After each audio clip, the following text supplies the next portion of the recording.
I used to be an avid user of Tinder until I got held hostage by my date.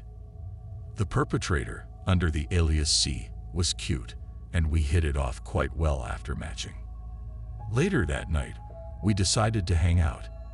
He mentioned that he had a mountain home and that we'd have a bonfire. I snuck out my window because I was in high school at the time to meet this lovely guy. As soon as I got into his car, I knew something was off. He had a very empty, apathetic look in his eyes, and his words were slurred.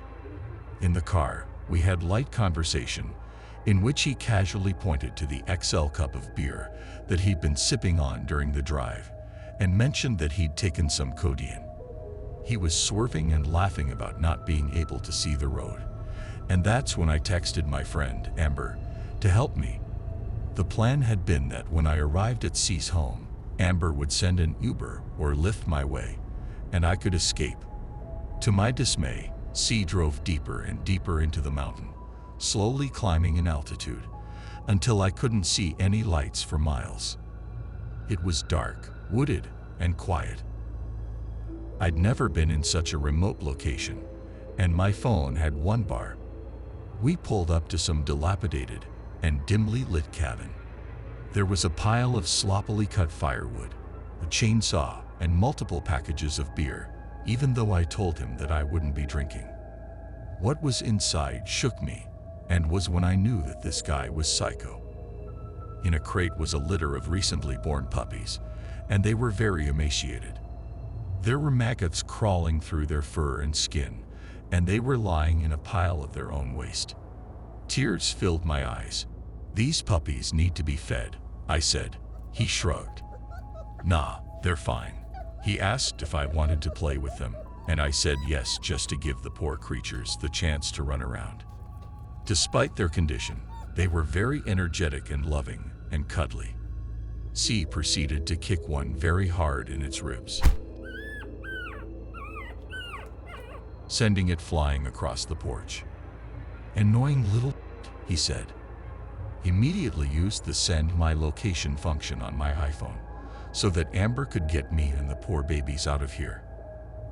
As I waited, C kept trying to get me to drink and smoke marijuana with him, and I repeatedly said no. He was quiet for a few minutes, and then towered over me and said in a really threatening voice, "Don't make me mad. Smoke with me." I anxiously checked my phone to find a disheartening text from Amber. "They won't send a car there. It's too far out." All I could think was, "I'm going to die here." Told C that I was cold and asked if he could go make the fire. As he left, I searched around for a knife or any sort of weapon that I could use to defend myself. It was obvious that nobody had inhabited this mountain home for a while. There were cobwebs and dust everywhere, and no knives. I wondered if he'd killed the people who owned it. C came back and told me that the firewood wouldn't light, and brought a case of beers instead. Told him that I wouldn't drink. After asking me and getting denied multiple times, he went out and brought the chainsaw towards the house. He turned it on and just stared at me.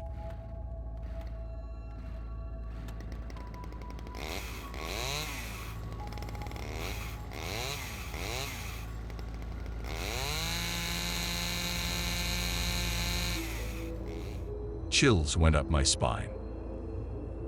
Texted Amber, "He has a chainsaw. Please."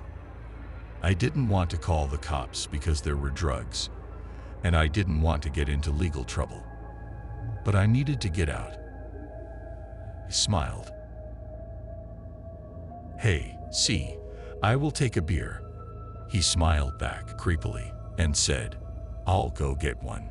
He'd already drunk the several he tried to offer me, and the rest were in his car. I guess he didn't know that I was watching him because I watched this guy open a beer in his car, sprinkle something in it, and bring it back to me. I stared at it, but kept my acting up. "Can we go to town and get some food?" He glanced back towards his car reluctantly, then back to me. "Drink 2 beers first, please."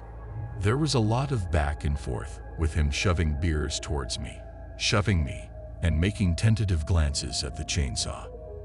I knew what he wanted, so I offered him sex if he took me to get food. He sighed, and we got into the car. The drive into town was terrifying. He was drunk, high on several drugs because he'd taken more pills in the house. As soon as we got to the drive-thru, I hurriedly told him that I had to leave and basically jumped out of the car. I was later rescued by a friend and his father, who was kind enough to drop me off at my house without selling me out to my mother.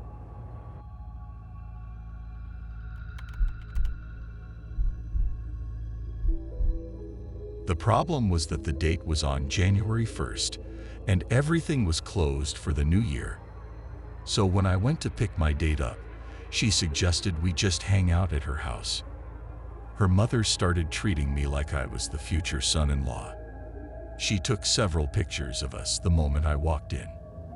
Her brother, who looked to be maybe 13 or 14, just glared at me from the top of the stairs. "Don't worry," her mother reassured me. "He'll warm up to you."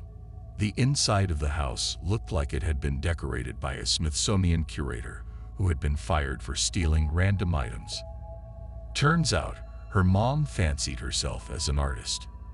Animal skins, license plates, farming implements, coins forming the shape of palm trees, you name it.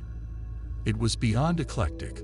I was quickly ushered upstairs by her mom to watch a video my date had made for school. In 6th grade, the TV was wrapped in a zebra skin. There were 2 couches.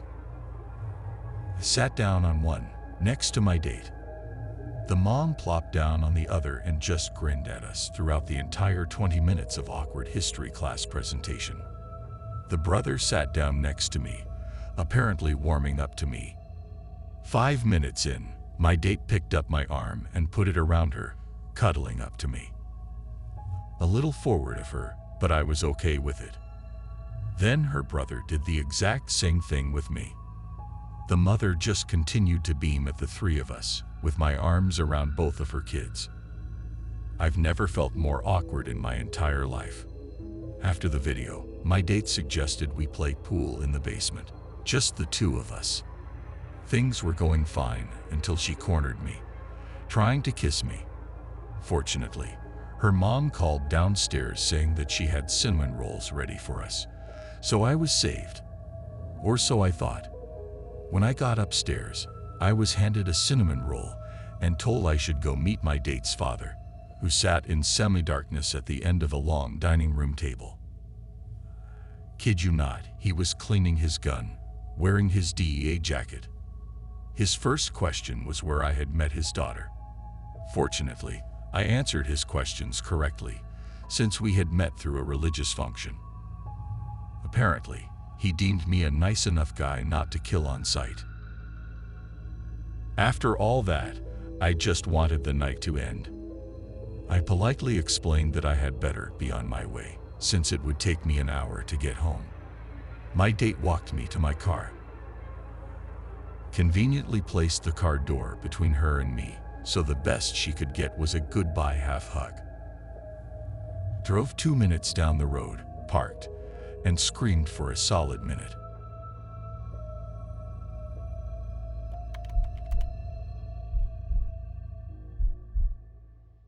I was new to online dating, so I was a bit nervous about the whole thing.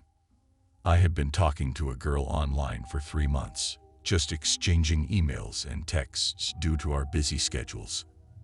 Finally, we agreed to meet. I, Mr. Romantic, decided to get her 3 long stem roses to represent the 3 months we had been chatting online. I dressed nicely and arrived about 20 minutes early with my long box of flowers. It seems like the owners of the cafe or the staff called the police. They said there was a suspicious person outside their business and that I might have a shotgun in a box. This is what the police were yelling at me as they told me to get on the ground. One officer began to frisk me and check my jacket while the other ripped open the box and destroyed my gift to her. Of course, this happens right while my date is pulling up in her car. The police apologized, And thankfully, she thought it was hilarious. We went to a movie. She started talking through the whole film and ignored everyone telling her to be quiet, in both nice and not so nice ways. We left a bit early so I wouldn't have to deal with 9 angry people in the parking lot. Then, this happens. She says, "Check out the glove box. You can have one if you want." I open the glove box, and about 6 handguns fall onto my lap. I tried to shove them back in without getting fingerprints on them, and I said, "You can drop me off right here." She did, and I wrote down her license plate number and went straight to the police station. Yes, some of them remembered me from earlier and were laughing. One even said, "How did the date go?" and laughed. Turns out she was wanted in 4 provinces for murdering her boyfriends, each time claiming they attacked her. Please remember to like, subscribe, and enable the bell notifications. Additionally, if you could share this video, it will be very beneficial to our channel. Tell us what you'd like to hear next in the comment section. Good night, sleep tight.